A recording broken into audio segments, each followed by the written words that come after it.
Hello, hi everyone. So we will discuss the 104th Constitutional Amendment Act 2019లో parliament pass చేసింది జనవరి 25th 2020 నుంచి. So that is enforced. So ఏంటిది 104th constitution amendment act అనేది చూద్దాం మనకి. రైట్. సో ఇండియాలో మనకి governance, how the government is running, the entire governance is based on the constitution only. So legislative అయినా, ఎగ్జిక్యూటివ్ అయినా, జ్యుడిషియర్ అయినా ముగ్గురు కూడా కాన్స్టిట్యూషన్నే అబైడ్ అవ్వాల్సిందే. సో కాన్స్టిట్యూషన్లో ఏం రాసి ఉంటే ఆ రూల్స్నే ఫాలో అవ్వాలి. సో కాన్స్టిట్యూషన్ అనేది మనకి 1949 ఆ టైంలో రాశారు కాబట్టి 46 నుంచి 49 వరకు. సో అప్పట్లో ఉన్న కండిషన్స్, ఇప్పట్లో ఉన్న కండిషన్స్ వేరువేరుగా ఉండవచ్చు. సో కాబట్టి మనకి ఏం చేశారంటే ఒక ఆప్షన్ కూడా పెట్టారు వాళ్ళు. కాన్స్టిట్యూషన్ ఏం చేసాం మనం, టైంకి అనుగుణంగా మార్చుకోవచ్చు అని. ఆ మార్చడాన్ని మనం ఏమంటాం, అమెండ్మెంట్ అంటాం. సో అందుకోసమే కాన్స్టిట్యూషన్ ఏమంటామంటే లివింగ్ డాక్యుమెంట్ అంటాం. Constitution is a living document. So దాన్ని మన టైంకి అనుగుణంగా వచ్చిన చేంజెస్ నుంచి మనం మార్చుకోవచ్చు. ఫర్ ఎగ్జాంపుల్ తీసుకున్నాం అనుకో, ట్రాన్స్జెండర్స్ అనుకోండి. ట్రాన్స్జెండర్స్ గురించి ఒకప్పుడు అవసరం లేదు, కానీ ట్రాన్స్జెండర్స్ అనేది ఇప్పుడు దానికి సంబంధించిన అమెండ్మెంట్స్ అన్నీ కూడా మనం చేయాల్సి వస్తుంది. సో కాబట్టి 1949లో రాసినప్పుడు వేరు, ఇప్పుడు దాదాపు 2020 కూడా ఇప్పుడు కాన్స్టిట్యూషన్ వేరు. సో కాబట్టి దాంట్లో ఉన్న మార్పులకు అనుగుణంగా మనం అన్నీ మార్చాలి. So that is required. So అట్లాగే ఇప్పుడు మనకి చూస్తే ఈ 104th కాన్స్టిట్యూషన్ అమెండ్మెంట్ అంటే 1951 మనకి ఫస్ట్ కాన్స్టిట్యూషన్ అమెండ్మెంట్ జరిగింది. సో 1951 నుంచి ఇప్పుడు 2020 వరకు almost we have done 104 constitution amendments. అంటే 104 టైమ్స్ మనం ఏం చేసామంటే వాటిని అమెండ్మెంట్ చేసాం ఇప్పటివరకు. 1951 ఫస్ట్ అమెండ్మెంట్ నుంచి 2020 వరకు, రైట్. సో ఇలా చూస్తూ పోతే మనకిప్పుడు ఈ 104th కాన్స్టిట్యూషన్ అమెండ్మెంట్ దేనికి సంబంధించిందని మనం చూద్దాం ఇప్పుడు, రైట్. సో లోక్సభ, రాజ్యసభ మనకు రెండు ఉన్నాయి. సో లోక్సభ యొక్క స్ట్రెంత్ ఎంత అంటే మనకి present strength, maximum strength constitution రాసినప్పుడు కాన్స్టిట్యూషన్లో ఏం చెప్పారంటే the maximum strength of the Lok Sabha is the 552 అని చెప్పారు. So maximum strength of the Lok Sabha is the 552. So దాంట్లో 530 మెంబర్స్ అనేది మనకి స్టేట్స్ నుంచి, 20 మెంబర్స్ అనేది యూనియన్ టెరిటరీస్ నుంచి, 2 members Anglo Indians which nominated by the president of India అని చెప్పారు. ఎప్పుడు కాన్స్టిట్యూషన్ రాసినప్పుడు. ఎక్కడ చెప్పారు అదంటే ఆర్టికల్ 81లో. ఆర్టికల్ 81 ఆఫ్ ద కాన్స్టిట్యూషన్లో చెప్పడం జరిగింది. Not more than 530 members are directly elected from the territorial constituencies in the state and not more than 20 members to represent the union territories chosen in the manner parliament by law provide. 20 members ఇక్కడ నుంచి, 530 members అక్కడ నుంచి ఎంత అయ్యారు, 550 అయ్యారు. Plus 2 nominated members ఎవరు, Anglo Indians. 2 Anglo ఇండియన్స్ని nominate చేయాలని చెప్పారు. అది 2 ఆంగ్లో ఇండియన్స్ని నామినేట్ చేయాలని చెప్పారు మనకి. అది ఎక్కడ ఉందంటే article 331. Article 331 of the Indian కాన్స్టిట్యూషన్లో ఏం చెప్పారంటే representation of the Anglo Indian community to the house of the People. ఏదైతే ఈ ఆంగ్లో ఇండియన్ కమ్యూనిటీ ఏదైతే ఉందో ఆంగ్లో ఇండియన్స్ కమ్యూనిటీ గురించి మనం మాట్లాడతాం. ఒక 2 మెంబర్స్ని ప్రెసిడెంట్ ఆఫ్ ఇండియా నామినేట్ చేయాలి దానికి, లోక్సభకి, as for the article 331 of the Indian constitution. ఇది కాన్స్టిట్యూషన్ రాసినప్పుడే పెట్టినారనమాట. ఈరోజు ముచ్చట మాట్లాడట్లేదు మనం. కాన్స్టిట్యూషన్ రాసినప్పుడే వీటి గురించి రాయబడి ఉంది పూర్తిగా. అలా కాకుండా ఆర్టికల్ 333లో కూడా ఇంకోటి పెట్టినారు. ఏంటిదంటే రాష్ట్రంలో ఉన్న స్టేట్ అసెంబ్లీ ఏదైతే ఉందో ఆ స్టేట్ అసెంబ్లీకి కూడా గవర్నరు ఒక ఆంగ్లో ఇండియన్ని నామినేట్ చేయవచ్చు. As for the Article 333 and Article 330 must read with the Article 170. Article 330ని Article 170ని కలిపి చదవాలి మనం. Article 333 ఏం చెప్తుంది, representation of the Anglo Indians to the legislative assemblies. Article 331 ఏం చెప్తుంది, పార్లమెంట్ అంటే లోక్సభకి 331 లోక్సభకి, 330 ఏంటిది ఆ రాష్ట్రాల్లో ఉన్నటువంటి స్టేట్ అసెంబ్లీకి గవర్నర్ నామినేట్ చేయొచ్చు. పార్లమెంట్ లోక్సభకి అయితే ఎవరు నామినేట్ చేయొచ్చు, ప్రెసిడెంట్ ఆఫ్ ఇండియా నామినేట్ చేయవచ్చు. 331 ఆర్టికల్ ప్రకారం. 331, 81 కలిపి చదవాలి. 81 ఏం చెప్తుంది, 552 ఈజ్ ద మ్యాక్సిమం స్ట్రెంత్ అని చెప్తుంది, రైట్. కానీ మనం 552 ఫిల్ చేస్తున్నామా, చేయడం లేదు. మనకు ప్రస్తుతానికి స్ట్రెంత్ ఎంత ఉంది, అప్రూవ్డ్ స్ట్రెంత్ అయితే 552, కానీ మనం ప్రస్తుతానికి వాడుతున్న స్ట్రెంత్ ఎంత ఉంది, 545 మాత్రమే ఉంది. అంటే 543 are elected plus 2 members are nominated by the president of India, 2 members are Anglo Indians. ప్రస్తుతానికి 550 ఉందా, లేదు. 550 అనేది కాన్స్టిట్యూషన్లో రాయబడ్డది. ఇంతవరకు మీరు 550 అనేది మ్యాక్సిమం స్ట్రెంత్ అని చెప్తున్నాం, కానీ కరెంట్ స్ట్రెంత్ ఎంత, 545. ఆ 545లో 543 are directly elected and 2 members are the nominated. 545లో 2 members are nominated, 543 are elected. ఇది స్టోరీ. మ్యాక్సిమం స్ట్రెంత్ ఎంత 550. 550లో 551 మెంబర్స్ ఏంటిది ఎలక్టెడ్, 2 మెంబర్స్ నామినేటెడ్. కానీ మనం 552 ఉందా వాడట్లేదు మనం. సో మనం 550 వరకు పెంచుకోవడానికి అవకాశం ఉంది. కానీ మనం మాత్రం ఇప్పుడు ఎంతవరకు వాడుతున్నాం 543+2 as for the A population statistics ప్రకారంగా ఇవి డిసైడ్ చేశారంటే 1971 పాపులేషన్. సో 1971లో ఉన్న పాపులేషన్ ప్రకారం ఈ నెంబర్ ఆఫ్ సీట్స్ అనేది డిసైడ్ చేశారు.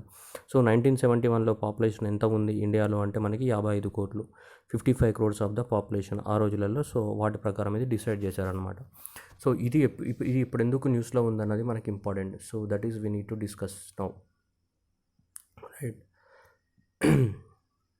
ఇప్పుడు చూద్దాం ఆంగ్లో ఇండియన్స్ అంటే ఎవరు. సో మనం ఇంతకుముందే చూసాం ఆంగ్లో ఇండియన్స్ని ఆర్టికల్ 331 ప్రకారంగా సో 2 ఆంగ్లో ఇండియన్స్ని ప్రెసిడెంట్ ఆఫ్ ఇండియా లోక్సభకి నామినేట్ చేయొచ్చు, రైట్. సో ఆంగ్లో ఇండియన్స్ అనే పదం ఫస్ట్ ఎవరు వాడారంటే సో మనకి గవర్నమెంట్ ఆఫ్ ఇండియా యాక్ట్ 1935 ఏదైతే ఉందో సో దాన్ని వాళ్ళని అప్పట్లో ఫస్ట్ టైం ఆంగ్లో ఇండియన్ అనే వర్డ్ వాడినారు. సో మన ఇండియాలో రైల్వే లైన్స్ కానీ టెలిఫోన్ లైన్స్ కానీ కన్స్ట్రక్షన్ స్టార్ట్ అయినప్పుడు చాలా యూరోపియన్స్ ఇక్కడ వచ్చారనమాట ఇక్కడ కన్స్ట్రక్షన్ చేయడానికి కోసం. సో చాలా యూరోపియన్స్ వచ్చినప్పుడు సో ఎక్కువ మొత్తంలో వారు ఏం చేశారంటే సో ఇండియన్ ఉమెన్ ఎవరైతే ఉన్నారో వాళ్ళందరినీ కూడా మ్యారేజ్ చేసుకోవడం జరిగింది. అంటే ఇక్కడ ఎవరు మెయిల్ యూరోపియన్, సో ఫీమేల్ మాత్రం ఎవరు ఇండియన్. సో ఈ కాంబినేషన్ని ఆంగ్లో ఇండియన్స్ అంటాం. అంటే ఖచ్చితంగా మెయిల్ ఏమై ఉండాలి, యూరోపియన్ ఆరిజిన్ అయి ఉండాలి. సో ఎవరైనా ఒక మెయిల్ అనేవాడు యూరోపియన్ ఆరిజిన్ అయి ఉండి ఇండియన్ మ్యారేజ్ చేసుకొని ఇండియాలోనే ఉంటే అలాంటి వాళ్ళని ఏమంటామంటే మనం ఆంగ్లో ఇండియన్స్ అని చెప్తామన్నమాట. సో ఇలా ఏంటిది ఆంగ్లో ఇండియన్స్ రైల్వే లైన్స్ వేసినప్పుడు ఇలా రావడం జరిగింది మనకి, రైట్. సో ఇప్పుడు చూద్దాం మరి ఆర్టికల్ 336లో మనకి ఈ డెఫినేషన్ ఇచ్చారు. Please try to understand. 331 ప్రకారం లోక్సభకి నామినేట్ చేయొచ్చు ఇద్దరిని. కానీ మరి ఆంగ్లో ఇండియన్స్ అంటే ఎక్కడో ఒక దగ్గర రాయబడి ఉండాలి కదా మనకి. ఆర్టికల్ 336 ఏదైతే ఉందో సో దాంట్లో ఆంగ్లో ఇండియన్స్కి డెఫినేషన్ రాశారు. సో ఆంగ్లో ఇండియన్కి డెఫినేషన్ ఏంటిదంటే according to the 336 article clause 2 ప్రకారం a person who father or any of whose other male progenitors in the male lines or was a European descent but who is native of India. So ఇండియాలో ఉండాలి కానీ వాళ్ళు European origin అయ్యి ఉండాలి. So అంటే మన Indian గర్ల్స్ని marriage చేసుకుని ఉండాలి. సో వాళ్ళ మేల్ అంటే ఎవరైనా గ్రాండ్ ఫాదర్ కానీ ఎవరైనా ఒకరు ఏమై ఉండాలి, ఖచ్చితంగా యూరోపియన్ అయ్యి ఉండాలి.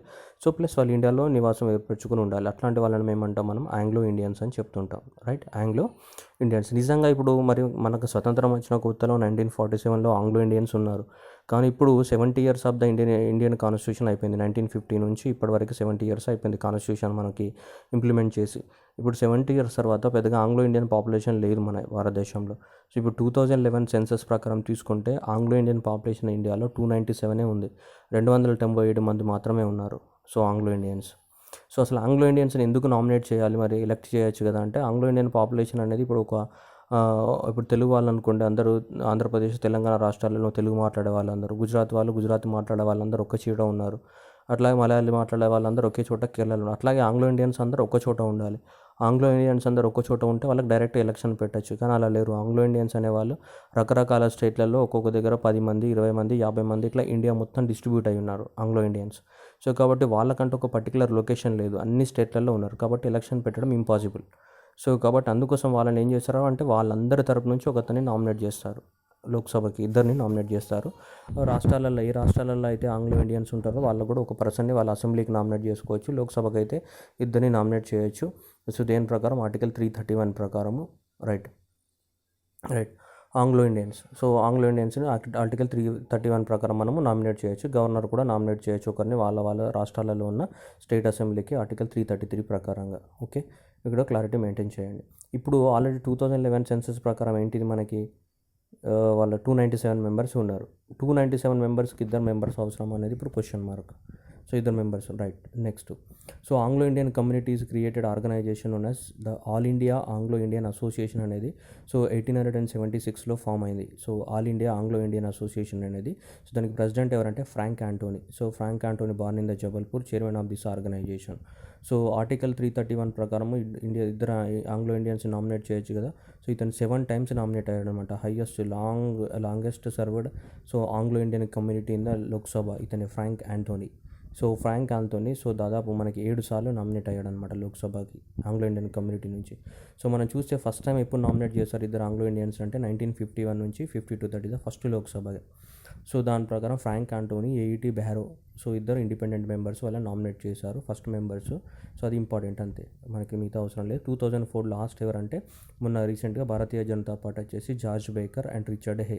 సో వీళ్ళిద్దరిని నామినేట్ చేశారనమాట. George Hay from the Kerala and Richard Hay from the Kerala and the George Baker from the West Bengal. వీళ్ళిద్దరు నామినేట్ అయ్యారనమాట మొన్న last, right. So George Baker 16th Lok Sabha. So George Baker and the Richard Hay వీళ్ళు last Anglo Indian community nominate చేస్తున్నాం, ఎందుకంటే వాళ్ళకి elections పెట్టడం impossible, right. So ఇది ఒక స్టోరీ. నెక్స్ట్ స్టోరీ చూద్దాం. నెక్స్ట్ స్టోరీ అంటే ఆర్టికల్ 330. ఆర్టికల్ 330 ప్రకారము సో మనకి లోక్సభలో ఏం చేశారంటే, సో ఆ రాష్ట్రంలో ఉన్న పాపులేషన్కి అనుగుణంగా లోక్సభ సీట్స్ని రిజర్వ్ చేశాడు. సో ఎస్సీ ఎస్టీకి Lok Sabha reservation for the SC STs in the reservation of the Lok Sabha seats. So article 330 ఏం చెప్తుందంటే, reservation of the seats for the scheduled caste and scheduled tribes in the house of the people. లోక్సభలో scheduled కాస్ట్లకి scheduled ట్రైబ్స్కి ఎన్ని seats reserve చేయాలి వాళ్ళ population basis పైన చెప్తుంది. ఏది ఆర్టికల్ 330. ఆర్టికల్ 330 ప్రకారం మనం షెడ్యూల్ కాస్ట్లకి షెడ్యూల్ ట్రైబ్స్కి కొన్ని సీట్స్ రిజర్వ్ చేసామంటే అక్కడ షెడ్యూల్ కాస్ట్ వాళ్ళు షెడ్యూల్ ట్రైబ్స్ వాళ్ళు మాత్రమే కంటెస్ట్ చేయాలి, మిగతా వాళ్ళు కంటెస్ట్ చేయడానికి అవకాశం ఉండదు. ఓటు మాత్రం అందరూ వేయచ్చు, ఎస్సీ ఎస్టీ బీసీ ఓబీసీ అందరూ వేయట్లు ఓట్స్, కానీ కంటెస్ట్ మాత్రం ఎవరికి రిజర్వ్ చేస్తారు, ఏ విధంగా రిజర్వ్ చేస్తారు వాళ్ళ పాపులేషన్ బేసిస్ పైన. ఏ పాపులేషన్, ఆ రాష్ట్రంలో ఉన్న పాపులేషన్ బేసిస్ పైన అక్కడ ఉన్న కాన్స్టిట్యుయెన్సీ ఎవరికి ఇవ్వాలనేది డిసైడ్ అవుతుంది అనమాట. సో అలా ఆర్టికల్ 330 ప్రకారంగా మనకి 1950 నుంచి మనం ఇస్తూనే ఉన్నాం రిజర్వేషన్ ఎవరికి, ఎస్సీ ఎస్టీస్కి. ఇప్పుడు 70 years అయిపోయిందనమాట. అంటే ఇనీషియల్గా కాన్స్టిట్యూషన్ రాసినప్పుడు సో ఈ ఎస్టీ ఎస్సీస్కి 10 సంవత్సరాలు రిజర్వేషన్ ఇవ్వాలని రాశారు. దాన్ని ఎక్స్టెండ్ చేసుకుంటూ 70 సంవత్సరాలు చేశారు. ఇప్పుడు సేమ్ ఆంగ్లో ఇండియన్స్ కూడా రీప్రజెంటేషన్ 10 years అన్నారు. ఆ 10 yearsని ఎక్స్టెండ్ చేసుకుంటూ 70 yearsకి తీసుకొచ్చాము ఇప్పుడు, రైట్. సో ఇప్పుడు మనం చూస్తే ఈ టేబుల్లో చూస్తే మనకి సో మొత్తం టోటల్గా స్టేట్ వైజ్ సీట్స్ అనేటివి 2004లో వేరుగా ఉండే 2018లో మళ్ళీ మాడిఫై చేశారు. ఈ మాడిఫై చేస్తే మీకు లాస్ట్ కాలంలో చూడొచ్చు, ఎస్సీకి 84 సీట్లు, ఎస్టీకి 47 సీట్లు రిజర్వ్డ్ ఉన్నాయి. టోటల్గా ఎంత 543లో. ST constituencies 47 and SC constituencies అయితే 84. ఇది 2008 నుంచి ఇంప్లిమెంట్ చేస్తున్నాం కొన్ని మోడిఫికేషన్స్ తోటి. సో ప్రజెంట్ అయితే ఎస్సీ కాన్స్టిట్యుయెన్సీస్ 84 ఉన్నాయి, 47 వచ్చేసి ఎస్టీ ఉన్నాయి. మనకి ఎస్టీ కాన్స్టిట్యుయెన్సీస్లో ఎక్కువ మధ్యప్రదేశ్లో ఉంటాయి 6.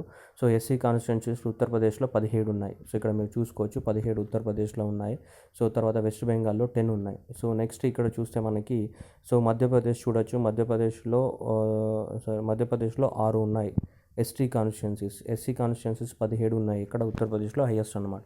సో అంటే ఏ బేసిస్ పైన డిటర్మైన్ చేశారు, అది ఎస్సీ వాళ్ళే కంటెస్ట్ చేయాలని అక్కడ ఉన్న పాపులేషన్ బేసిస్ పైన మనకి డిటర్మైన్ చేయడం జరిగిందనమాట 2008 నుంచి, రైట్. సో ఇది ఎప్పుడు 1950 నుంచి స్టార్ట్ చేశారు ఇలా రిజర్వ్ చేయడం. 10 సంవత్సరాలు ఉన్నారు. 1960 అయింది, 70 అయింది, 80 అయింది, 90 అయింది, ఇప్పుడు ఎంత అయింది 2020 వచ్చింది. సో మరి ఇదంతా ఎందుకు మాట్లాడుతున్నాం ఇప్పుడు రిజర్వేషన్ ఫర్ ద ఎస్సీ ఎస్టీస్ అంటే, ఇప్పుడు ఏం చేశారంటే వీటి యొక్క టైం పీరియడ్ అయిపోయింది మొన్న. సో ఏంటిది 70 years. The constitution of India provide the reservation for the SC STs and the representation of the Anglo Indians community by the nomination అని చెప్పాం. ఆర్టికల్ 331 ప్రకారం ఆంగ్లో ఇండియన్స్ని నామినేట్ చేయాలి. ఆర్టికల్ 330 ప్రకారం ఎస్టీ ఎస్టీకి రిజర్వేషన్స్ ఇవ్వాలి. కానీ వీటి యొక్క టైం పీరియడ్ అయిపోయింది. This has been provided for the period of the 70 years since the enactment of the constitution will expire on the January 25th of 2020. మొన్న January 25th సో దాని యొక్క టైం అనేది అయిపోయింది. సో ఇప్పుడు ఏం చేశారంటే మళ్ళీ కాన్స్టిట్యూషన్ని అమెండ్మెంట్ చేయడం జరిగింది. సో దాన్నే మనం 104 కాన్స్టిట్యూషనల్ అమెండ్మెంట్ యాక్ట్ అని చెప్తున్నాం, రైట్. మొన్న డిసెంబర్లో బిల్లు పెట్టినారు లోక్సభలో, రాజ్యసభలో పాస్ అయ్యి and president of India sign చేయడం జరిగింది. January 25th of 2020 నుంచి ఇంప్లిమెంటేషన్ జరుగుతుంది.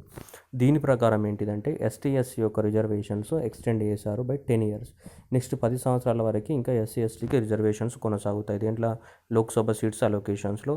So that will another 10 years by the January 25th of 2030 వరకు కొనసాగుతాయి. ఏ సీట్స్ ఇక్కడ ఉన్నాయి కదా, 47 seats are reserved for the STs and 84 seats are reserved for the SCs based on the population of their states. ఆ రాష్ట్రంలో ఉన్న population కనుక population ప్రకారంగా ఆ సీట్స్ రిజర్వ్ చేయబడ్డాయి. ఉత్తరప్రదేశ్లో ఎస్సీ పాపులేషన్ ఎక్కువ ఉంది కాబట్టి వాళ్ళకి 17 seats వచ్చాయి. మధ్యప్రదేశ్లో ఎస్టీ పాపులేషన్ ఎక్కువ ఉంది కాబట్టి 6 ఉన్నాయి. మిగతా రాష్ట్రాలలో తక్కువ ఉన్నాయి. ఒరిస్సాలో 5 ఉన్నాయి, ఇలా జార్ఖండ్లో 5 ఉన్నాయి. బేస్డ్ ఆన్ ద పాపులేషన్, ఆ రాష్ట్రంలో ఉన్న పాపులేషన్ ప్రకారంగా సో వాళ్ళకి రిజర్వేషన్స్ ఉంటాయి ఎస్సీ ఎస్టీ కాన్స్టిట్యుయెన్సీస్కి లోక్సభ సీట్లలో, రైట్. సో ఇది ఎస్సీ ఎస్టీకి సంబంధించి ఎక్స్టెండ్ చేశారు. ఇప్పుడు ఇంకా 10 years, ఎందుకంటే 70 years నుంచి అది 1950 నుంచి ఎక్స్టెండ్ చేస్తూనే ఉన్నాం. మళ్ళీ ఇప్పుడు 70 years అయిపోయింది, 80 years అనమాట. ఈ 10 years కలుపుతున్నారు. 2020కి అయిపోయింది దాని period. Now again the constitution is amended and we are extended for another 10 years by the January 25th of 2030 వరకు ఎక్స్టెండ్ చేసాం ఎవరిది ఎస్సీ ఎస్సీస్, రైట్. మరి what about Anglo Indians? So ఇప్పుడు ఆంగ్లో ఇండియన్స్ మరి ఎక్స్టెండ్ చేయాలంటే లేదు. గవర్నమెంట్ ఆఫ్ ఇండియా ఏం చేసిందంటే ఆంగ్లో ఇండియన్స్ని రిప్రజెంటేషన్ని తీసేసింది. ఇది exam purpose important. So Anglo Indians ఏదైతే ఉన్నారో ఇక మీదట ఆంగ్లో ఇండియన్స్ నామినేట్ చేయబడరు లోక్సభకి. ఎందుకంటే వాళ్ళ పాపులేషన్ 297 ఉంది, నెగ్లిజిబుల్ పాపులేషన్. ఒకప్పుడు ఇండియాకి ఇండిపెండెన్స్ వచ్చినప్పుడు చాలామంది బ్రిటిష్ వాళ్ళు ఇక్కడే స్థిరపడిపోయినారు కాబట్టి సో అప్పట్లో రిప్రజెంటేషన్ 10 ఇయర్స్కి ఇచ్చారు. 10 ఇయర్స్ ఎక్స్టెండ్ చేసుకుంటూ 2020కి తీసుకొచ్చారు. సో కానీ ఇప్పుడు గవర్నమెంట్ ఏం చేసిందంటే 104th కాన్స్టిట్యూషనల్ అమెండ్మెంట్ ద్వారా the representation of the Anglo Indian community is removed, పూర్తిగా తీసేయడం జరిగింది. ఇక మీదట ఆంగ్లో ఇండియన్ కమ్యూనిటీస్ నామినేట్ చేయబడరు. అంటే లోక్సభ స్ట్రెంత్ ఎంత ఉంటుంది? 543 ఉంటుంది. Present strength of the Lok Sabha ఎంత? 543, 545 కాదు. ఎగ్జామ్లో ఆన్సర్ పెట్టద్దు, 543 ఇక మీద నుంచి మీరు గుర్తుపెట్టుకోవాలా. 543 ఆంగ్లో ఇండియన్ కమ్యూనిటీ రీప్రజెంటేషన్ని తీసేస్తారు. ఇంకా ఇక మీద నామినేట్ చేయబడరు, ఎందుకంటే కాన్స్టిట్యూషన్ని మార్చేసినారు. ఎందుకని?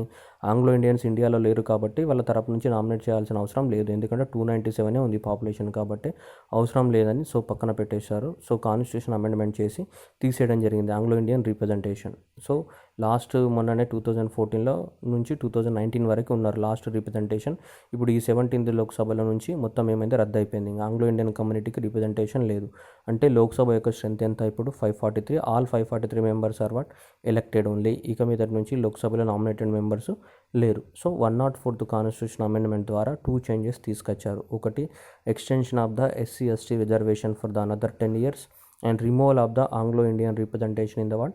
Lok Sabha. The current strength of the Lok Sabha is 543. All are directly elected by the people. There is no nomination in the Lok Sabha from the January 25th of the what?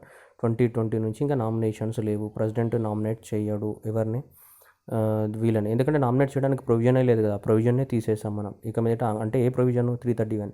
ఆ 331 ప్రకారం ఏంటిది? వాళ్ళు nominate చేయాలి కదా, ఆ ప్రొవిజన్కి ఇప్పుడు లేదనమాట. ఆ ప్రొవిజన్ తీసేసినట్టే ఇప్పుడు, రైట్. సో ఇది 104th constitutional amendment act. So very very important question exam పర్పస్లో కంపల్సరీగా. So important.